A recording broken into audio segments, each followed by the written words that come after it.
Olá, meus amores! Antes de tudo, gratidão por você estar presente para mais um conteúdo. Eu estou passando aqui rapidinho para lembrar de curtir agora esse vídeo, se inscrever no canal, ativar o sininho para não perder nenhum vídeo incrível que trazemos aqui para você. Combinado? Agora, apertem os cintos, entre na nave estelar e bora pra aventura!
In the solar system,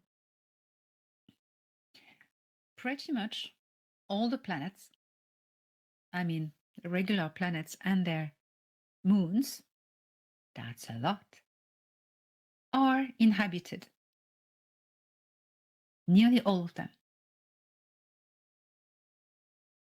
Either by local life forms or either by colonies or outposts. Well, they're all occupied, but there are 3 planets I want to talk about where things are happening. On Mars, Mars has been inhabited since pretty much the Anunnaki arrived in this star system. You know that the Sasquatch and the Ant people come from Mars? They refugeed on Earth when there was this big explosion of planet Maldek.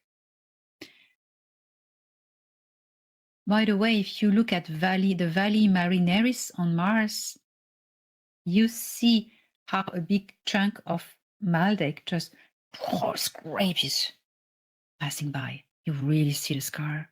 That's really scary, isn't it? So Mars has always been inhabited. There is the local reptilians, still there, the Tiru, the insectoids, different species there. But what's new? What's new? Well, Aries Prime is now in the hands of the Earth Alliance, and the Galactic Federation of World has made the transition from their liberation of Mars to the Earth Alliance. So the Earth Alliance now have taken possession of the ancient colonies that were on Mars, colonies mainly owned by the Dark Fleet, which has been taken off our star system in 2021. But these facilities now, the officers and reptilians and all the Dark Fleet personnel has been removed, but remained all the workforce, the slave, the people who lived there, who had been told that Earth had blown up, that it doesn't know life on it, So all these people there, they stayed there.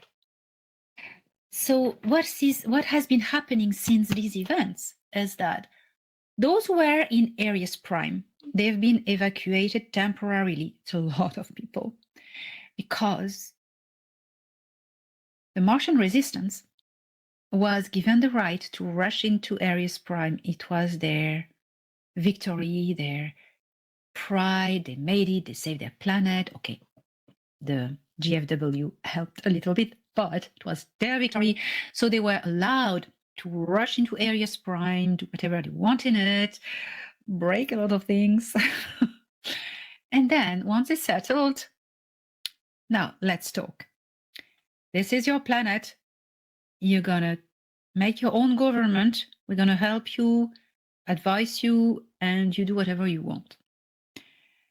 So the Tiru are being helped and guided how to make a peaceful society with the actual colons.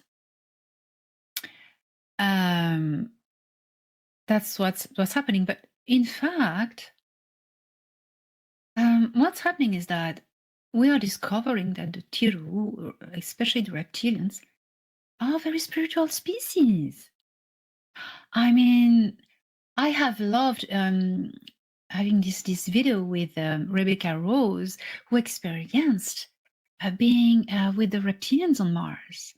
I really advise people to watch this video. She has amazing things to tell. You know, she's really amazing. The Tiru have now settled, and they are starting to build their own society in a free world that is theirs. The insectoids also are securing their territories. The insectoids are territorials. So they're on their own. They have their own stuff. They do their own stuff, but it's in harmony. They don't have to fight anyone anymore. The insectoids on Mars were never that aggressive as the people who had to fight them were telling. Of course, they were aggressive because chopping arms and legs, because they were defending themselves, defending their territories. But now they don't have to anymore. So they are very spiritual. Most of them are interdimensional beings, you know. About the human colonies who were there, mostly slave force, they are told the truth that Earth is great. Well, great is everybody's alive on there. It's a bit of a mess, but they can go back if they want. So there's a program of rehabilitation of the Martians, because they are Martians, because for generations they've been born on Mars. They are Martians officially. They are Martians. So the Martian humans, there's this program guided by the Galactic Federation of Worlds to help them reintegrate if they want. Integrate because, you know, none of them has lived on Earth before. Those were, you know, they were old, or the first ones, or not here anymore. Most of them have never seen Earth.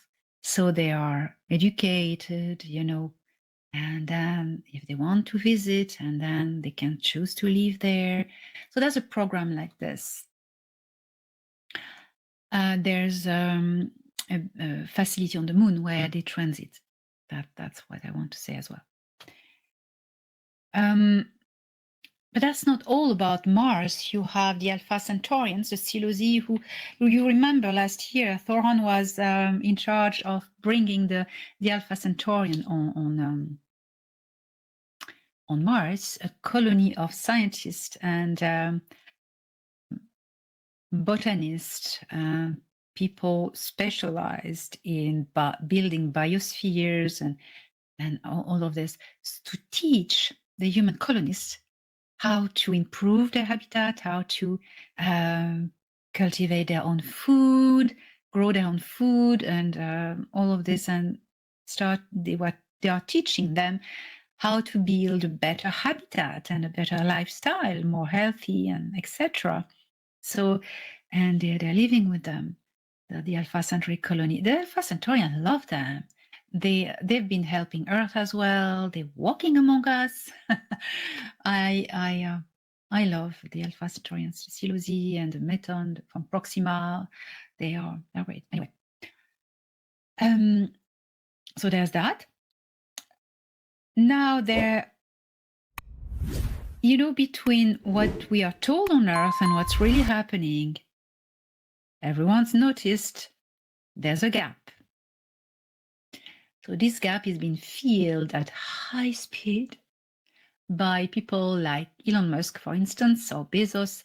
But Elon Musk is at the stealth point of the really spear point, of this change, this progress into offering to the humans of Earth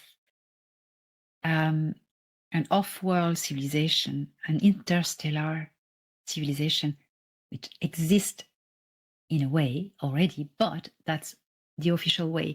So Elon Musk is bridging what we think we know to the reality by building these technologies.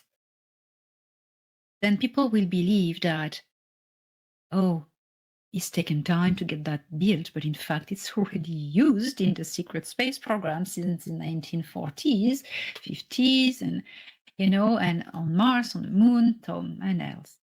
So there are already human colonies, new ones, who are settling on Mars in these ancient colonies and the new facilities built by the Alpha Centaurians. So that's good. There's a terraforming going on of Mars as well. This terraforming started 2 years ago, straight after the victory, liberation of Mars, with the agreement of the Tiru, the indigenous reptilian Martians. I remember this meeting, and I describe it in the Cedars in this book. It was on Ganymede, and they were the Cedars, the Intergalactic Confederation. They were receiving a delegation of Tiru to discuss about something about Mars, and I wasn't told until I needed to know. It was about that, to suggest to them this program, and so it was interesting. Terraforming means one day the biodomes will only be a transitory thing. People will live and cultivate outside. And guess who's got a job on Mars at the terraforming company, organization? Jen Han. Dan Willis knows about that. Jen Han just got a job at his first job as a terraformer. So he's training, it's like a trainee job on Mars. He's working as an assistant, and he's going to share with us what's going on there on Mars and how terraforming of Mars is going. Remember last year, Thorhan was there when he was accompanying the Alpha Centaurians. He witnessed a terrible earthquake on Mars, Marsquake, and he said he was in Aries Prime, transmitting to me this message. He said some structures in our Aries Prime have a bit cracked, but that's due to the terraforming.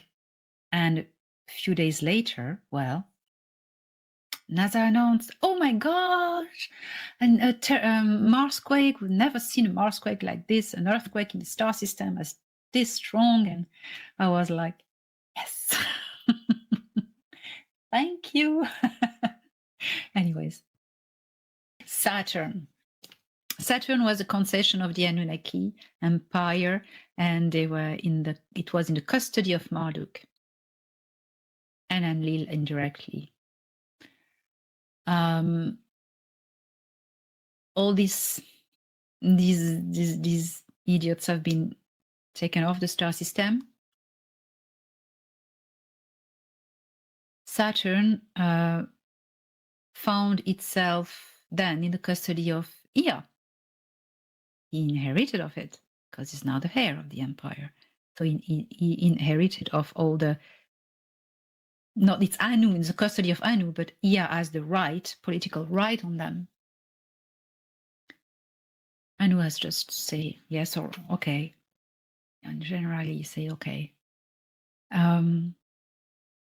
He gave the concession of Saturn to the Earth Alliance last year, and Chris O'Connor was there as well to witness that, so I'm very happy he could also confirm on the moon Mimas these agreements. Don't you know about it if you follow my work? What happened recently, I announced that in the last webinar, I suppose. Also, Enki moved the Nibiru ship in the orbit of Jupiter. And I explained to it, I was on it. Now, Saturn is in the hands of the Earth Alliance. Ea doesn't want to know anything about it. It's not his problem anymore. And is very happy. What's going on Saturn now? The Earth Alliance has sent missions with archaeologists, and I'm not surprised if you soon hear JP talking about missions on Saturn. I'm sure, because there are missions that are going on now on Saturn. It's new, with archaeologist team. I want to go. I do enough. Actually, no. Wants to go. It's military archaeology. You have to be in the army and as an archaeologist, in fact, exploring the ancient cities left on Saturn, the ancient technologies there. You have enormously of ancient cities, floating cities. They're all ruined, but they have some technology. And I've had the occasion to see these cities when Enki took me in a ship a few months ago with Thor Han, memorable event episode. I could see these floating cities, but it was ruins. It was between the clouds and Saturn. It was ruined, but still hovering. There's no one in it. It's all decrepit and ruined, but it still floats. So there's still technology, perpetual technology going on, like perpetual torsion field. I said, no. There's no technology that does this anti-gravity, Ea said. It's the materials themselves. So the people who built these cities, it's not the Anunnaki. They used materials, and I know Dan Winter is going to go excited over it. The material, the atomic structure of the material is mini torsion fields. That means that the material itself doesn't have any weight. These materials float because of their structure. Then the materials. So they are going to study this material and the Earth Alliance and see if they can retro-engineer or do something with it, because it's an amazing science. Imagine you can build ships with that. You don't need torsion fields anymore. So that's something very, very interesting. It is thought that these were built by what we call the ancient builders, a mysterious culture that had nothing to do with the Intergalactic Confederation, the Anunnaki. No one saw, and they left ruins in a bit everywhere in our star system. So let us keep tuned, and hopefully I'll know more about Saturn next time. And anyway, I'll do videos about it, as I always do, because nothing keeps secret here. Jupiter, well, Jupiter now, because Ea is in the vicinity of Jupiter now, and the Cedars are going to leave a fleet here permanently. It's getting crowded. So it's been decided that a big hub is going to start to be constructed, because the Ashtar command in the clouds of Jupiter has not really the capacity to take everyone, and Ganymede is a small planet. So they are going to, in fact, build with many ships, and the DIC, Intergalactic Confederation, is going to take that in charge with many of their ships, link the ships together to build a space station. That's something huge, huge, huge. So it will take time to build it, but it will be something that us from Earth will be able to tap in and dock, and it will be something way more handy than Ganymede, you know, or but anyway, the Ashtar Command, they let no one near. But you know, that's going to be exciting. It will be a hub, commercial hub, because it's just next to the vortex. That's going to be like Deep Space Nine, but like big. So I'm very excited. I hope I'm going to get to see it. Oh, certainly. I'm going to report on that as soon as I know more. So that's the 3 main points that are going into our star system.